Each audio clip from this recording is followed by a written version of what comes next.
सभी की शुद्ध आत्मा को अनंत वंदन नमन।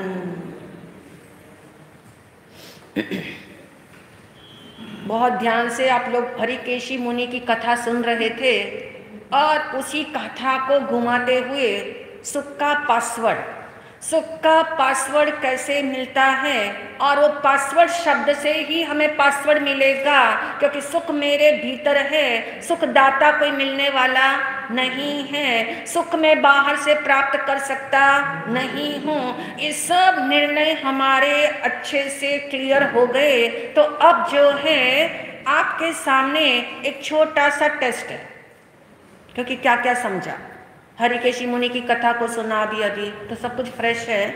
टेस्ट के अंदर एक कॉलम के अंदर आपको 4 चिन्ह बताएंगे। चिन्ह नंबर 1 का चिन्ह है जिसको हम कहेंगे कॉमा, कॉमा का चिन्ह। Number 2 full stop. Number 3 exclamatory mark, exclamatory mark आश्चर्यवाचक जिसको कहते हैं चिन्ह। और नंबर 4 जो है क्वेश्चन मार्क। अब मैं 4 बातें आपके सामने रखूंगी और चारों बातें हरिकेशी मुनि की कथा से ही निकली हुई है। अब उसी के संदर्भ में आपने जो है विचार करना है, ये चारों प्रकार के चिन्ह जो है, ये मार्ग जो है, वो कहाँ फिट बैठेंगे। नंबर 1, जो सतत पाप करने में लगे हुए हैं। अभी बताना है साथ साथ, चारों बता देते हैं। नंबर 1 जो सतत पाप करने में लगे हुए हैं। नंबर 2 के लोग ऐसे हैं जो आंशिक पाप करने से डरते हैं, आंशिक रूप से पाप का त्याग करते हैं, क्योंकि पाप भीरुता उनके भीतर है, यानी आंशिक रूप से वे पाप करने का त्याग कर देते हैं। नंबर 3 कुछ ऐसे किस्म के लोग हैं जिन्होंने ऐशो आराम के सारे पापों के साधनों को एक साथ छोड़ दिया और सर्ववृत्ति का मार्ग अपना लिया। नंबर 4 वाले लोग ऐसे हैं जिन्होंने जन्म मरण के चक्र का क्या कर दिया, अंत कर दिया। समस्त पाप जिनके क्या हो गए, क्षय हो गए। अभी 4 प्रकार के लोग और 4 आपके सामने चिन्ह। अब आपको मैचिंग करनी है।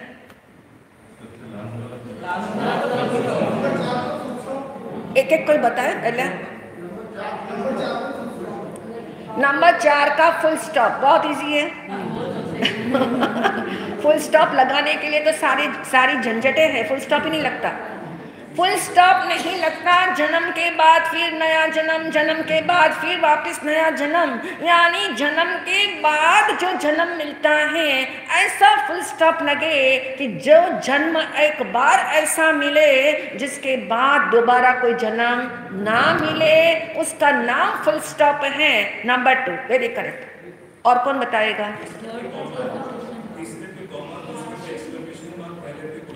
अच्छा अब सेकंड वाला था कि आंशिक पापों का त्याग। कौन सा मार्क, कौन सा कराओगे? कॉमा, आंशिक रूप से त्याग। नंबर 3 का था जो सर्वव्यापी सड़क पर चल पड़े हैं। सब कुछ जिसके जीवन में हो और फिर भी वो सर्वव्यापी का मार्ग अपनाए तो क्या होता है, आश्चर्य होता है कि लोग सोचते हैं हमारे जीवन में इस चीज की कमी है, उस चीज की कमी है, लेकिन जिनको सब कुछ मिला हुआ है पुण्य के उदय से, फिर भी वो उसका क्या करते हैं, स्व इच्छा से उसका त्याग करते हैं। आश्चर्य होता है, मतलब लगता है कि क्या हो रहा है इनको, क्यों ये सोच नहीं पा रहे हैं। ऐसा बहुतों को लगता है जब कोई सर्वव्यापी के मार्ग पे चलता हो। इसलिए ज्ञानियों ने कहा ये एक्सक्लेमेटरी मार्क लगाने जैसा है। और नंबर 4 तो क्लियर हो ही गया, जो निरंतर निरंतर पाप में मस्त है, पाप करने में रत है, पाप की जिसे रट लगी हुई है, तो क्वेश्चन मार्क जागता है कि आत्मा कहाँ जाएगी। कभी ऐसा नजारा किसी का देखो कि बहुत पाप करने में लीन है, पाप को पाप ही नहीं मानता, पाप को छोटा पाप मानता है, बड़े बड़े पापों को, तो ऐसा लगता है ये व्यक्ति कहाँ जाएगा मर के, यानी क्वेश्चन जागता है। तो इस प्रकार हमने ये समझ लिया हरिकेशी मुनि के ही अध्ययन से, और एक मेन पॉइंट जो रह गया और वो कल हमने शुरू किया था कि यदि कोई व्यक्ति पाप से बचना चाहता हो, पाप को मिटाना चाहता हो, पाप के साथ क्या ऐसा व्यवहार करे। पाप के निमित्त तो हर समय मिलते हैं, मिलते हैं कि नहीं? निमित्त बाहर नहीं चाहिए, निमित्त कहाँ होते हैं? निमित्त कहाँ होते हैं? अंदर, यानी उपादान अंदर में तैयार पड़ा हुआ है, कुसंस्कार हमारे तैयार हैं और किसी का स्मरण हुआ है। बाहर में कोई निमित्त नहीं मिला, बाहर में कोई घटना नहीं घटी। बाहर में घटना घटना जरूरी नहीं है, बिना बाहर की घटना घटे भी अंदर में मात्र आपको स्मृति हो जाए, मात्र आपको कल्पना हो जाए, मात्र आपको एक कहना चाहिए, एक भाव जागे, तब भी जो है कुसंस्कार क्या हो जाते हैं? जाग जाते हैं। और इसी के उपलक्ष्य में हम ये समझ रहे थे कि पाप के निमित्तों से बचना है, तो नंबर 1 का निमित्त हमने हरिकेशी मुनि के अध्ययन से देखा कि हरिकेशी मुनि को हर जगह से क्या मिला? द्वेष, हर जगह से तिरस्कार। मुनिराज बन गए तब भी क्या मिला? तिरस्कार। ये तिरस्कार शब्द वाकई में देखा जाए, उसको एनालाइज करो कि किसी व्यक्ति से आपको तिरस्कार मिलता हो, लगातार मिलता हो, बारंबार मिलता हो, और ऐसा तिरस्कार मिलता हो कि आपको अपने आप को छोटा किए जाते हो, अपने आप ही हीन महसूस करते हो, इंफीरियर फील करते हो। किसी व्यक्ति की लगातार आपके लिए जो उपेक्षा भाव है, जिसके कारण आपने मान लिया कि मैं तो बहुत खराब हूँ, मैं ऐसा ही हूँ, और आप देखिए द्वेष बड़ा है या आत्मा बड़ा है? द्वेष करने वाला कौन है? XYZ। द्वेष करने वाला कोई भी हो, लेकिन उसके द्वेष को देख करके मैंने क्या काम किया? हाँ, उसने तो मेरा तिरस्कार किया, लेकिन बदले में मैंने क्या किया? मैंने भी अपना ही तिरस्कार अपने से करना शुरू कर दिया। मैंने ये नहीं समझा कि तिरस्कार जो सामने वाला कर रहा है वो उसके कर्म का उदय है, वो तिरस्कार मुझे मिल रहा है वो मेरे कर्म का उदय है, लेकिन दोनों का ही तिरस्कार जो है वो मेरे लिए कोई काउंटेबल नहीं है, वो कहीं मेरी गिनती में आता ही नहीं है, क्योंकि वो तिरस्कार चाहे उससे मिल रहा हो, चाहे मैं अपने आप को तिरस्कार कर रहा हूं। है क्या ये चीज? तिरस्कार क्या चीज है? कर्म का उदय है, कर्म का स्क्रैप है, कर्म का फल है। ये फल मुझे मिला है, लेकिन मुझे पता है, वितराग विज्ञान कहता है कि मैं तो कर्मों से भिन्न हूँ, मैं कर्मों से मुझे छुआ भी नहीं, कर्मों ने मुझे छुआ नहीं, तो कर्मों के फल ने मुझे कैसे छुआ हो सकता है? यानी कर्मों के फल ने भी नहीं छुआ। यदि तिरस्कार कर्म का फल है, तो फिर ये कर्म का फल मेरे भीतर में तो आया नहीं, क्योंकि मेरे भीतर में तो कौन है? अनंत गुण मेरे भीतर है, अनंत गुणों की एकता वाला मैं हूँ, और अनंत गुणों का घनपिंड मैं हूँ, जिसमें किसी का तिरस्कार अंदर जाता ही नहीं। तो तिरस्कार बड़ा नहीं है, बड़ा कौन है? मैं बड़ा हूँ, आत्मा बड़ी है। यानी क्रिएटर से बड़ा क्रिएशन कभी भी नहीं होता। ये यदि समझ में आ जाए कि क्रिएटर बड़ा है, क्रिएशन कभी बड़ी नहीं होती, चाहे चाहे वो क्रिएशन किसी और की क्यों ना हो, चाहे वो क्रिएशन मेरी ही क्यों ना हो, लेकिन इससे मैं पार हूँ, इसका मुझ में प्रवेश नहीं है। तो हम जानेंगे ये द्वेष का भाव, ये तिरस्कार का भाव, ये भाव कैसे चेक करे मेरे भीतर में है या नहीं। क्योंकि द्वेष जो है वो कई बार इतना छुपा हुआ चल रहा होता है, हमें पता नहीं लगता। हम ये मानते हैं हमें तो कोई द्वेष ही नहीं है, हमें उस व्यक्ति के लिए कोई द्वेष भाव नहीं है, ठीक है बात कम करते हैं वो इट्स ओके, लेकिन हमें कोई द्वेष नहीं है, ऐसा मानते हैं। लेकिन हमें चेक करना पड़ेगा, हमें इसलिए चेक करना पड़ेगा, थर्मामीटर डाल के चेक करना पड़ेगा कि मुझे द्वेष नहीं है तो कितने परसेंटेज में नहीं है, और मुझे द्वेष है हिडन, क्योंकि कुछ चीजें प्लानिंग के साथ होती है और कुछ अनप्लान्ड होती है। अनप्लान्ड द्वेष भी होता है और कुछ प्लानिंग के साथ आप द्वेष करते हैं। बहुत बार अपने को ही टटोल लेना, अपने ही बिहेवियर पैटर्न को टटोलोगे तो आपको लगेगा कि ये एक्ट मैंने जो किया, ये एक्ट जो हुआ मुझसे अनायास ही हो गया, कोई सोचा हुआ एक्ट नहीं था लेकिन हो गया, तो ये प्लान्ड था या अनप्लान्ड था। अचानक गुस्सा बहुत तेजी से आ गया, प्लानिंग तो थी नहीं, अनप्लान था।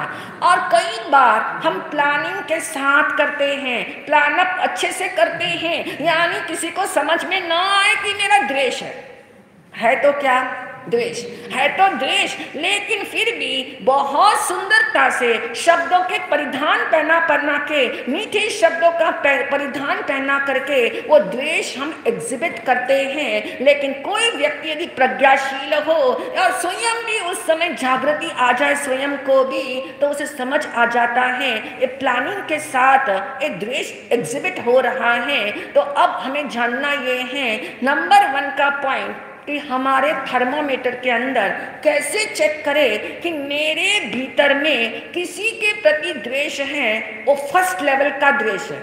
जैसे कैंसर की गांठ होती है, पता लगता ही नहीं लोगों को, है भी और कुछ हो भी सकता है, कभी ऐसा भी हो सकता है पता ही नहीं, लेकिन फर्स्ट लेवल को क्रॉस कर गया, सेकंड लेवल को क्रॉस कर गया, थर्ड लेवल को क्रॉस कर जाए, और जब फोर्थ लेवल पे कैंसर होता है इतना आश्चर्य होता है, क्योंकि वो व्यक्ति कहता है मेरे को तो कुछ प्रॉब्लम ही नहीं है, कहीं भी दर्द नहीं है, नॉर्मल रूटीन है, सब कुछ ठीक लग रहा है, फिर भी डॉक्टर जब कहते फोर्थ लेवल का है, ऐसे ही कैसे पता लगे मेरा द्वेष इस व्यक्ति के साथ फर्स्ट लेवल का है, फोर्थ लेवल का है, कौन से लेवल का है। जब तक इसकी चेकिंग नहीं होगी तब तक हम चेंज नहीं होंगे, जब तक चेकिंग नहीं होगी हम कॉन्शियसली अलर्ट नहीं होंगे, इसलिए चेकिंग भी चाहिए तभी चेंज संभव है। तो कल से हम जानेंगे ये चेकिंग कैसे की जाए, कौन कौन से थर्मामीटर हमारे ग्रंथों ने बताए हुए हैं कि कैसे चेक करें, क्योंकि मानने में नहीं आता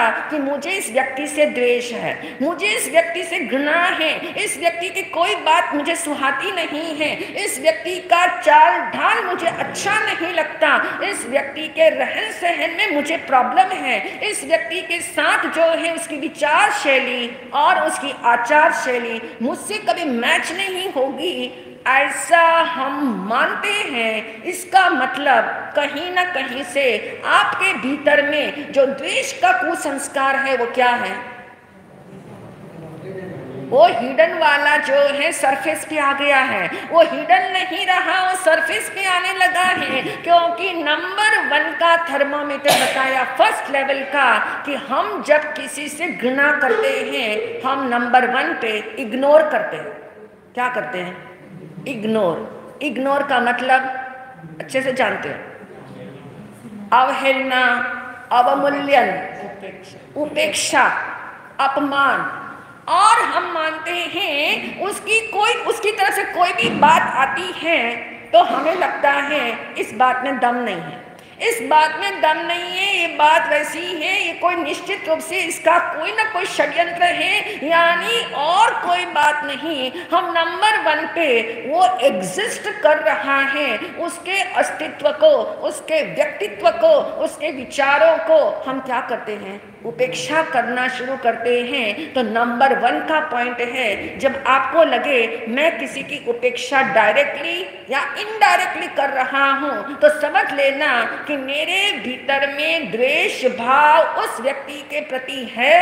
और वो कौन से लेवल पे है, फर्स्ट लेवल पे है। वो फर्स्ट लेवल पे ही क्योर हो सकता है, फर्स्ट लेवल पे ही पता लगा कैंसर है, तो डॉक्टर कहता है बहुत आसान है सब व्यवस्था करने में, सारा उपाय करने में, लेकिन स्टेज आगे बढ़ जाए तब तो बहुत मुश्किल होगा। तो नंबर 1 का आज सुनेंगे और सुन करके हमें रियलाइज करना है कि मैंने अपनी लाइफ के अंदर किस किस की उपेक्षा की, कौन कौन सी घटनाएं ऐसी मेरे लाइफ में घटी जिसका अंदर से प्रतिफल जो मिला मुझे वो द्वेष के रूप में मिला, और बदले में मैंने द्वेष को ही उजागर किया।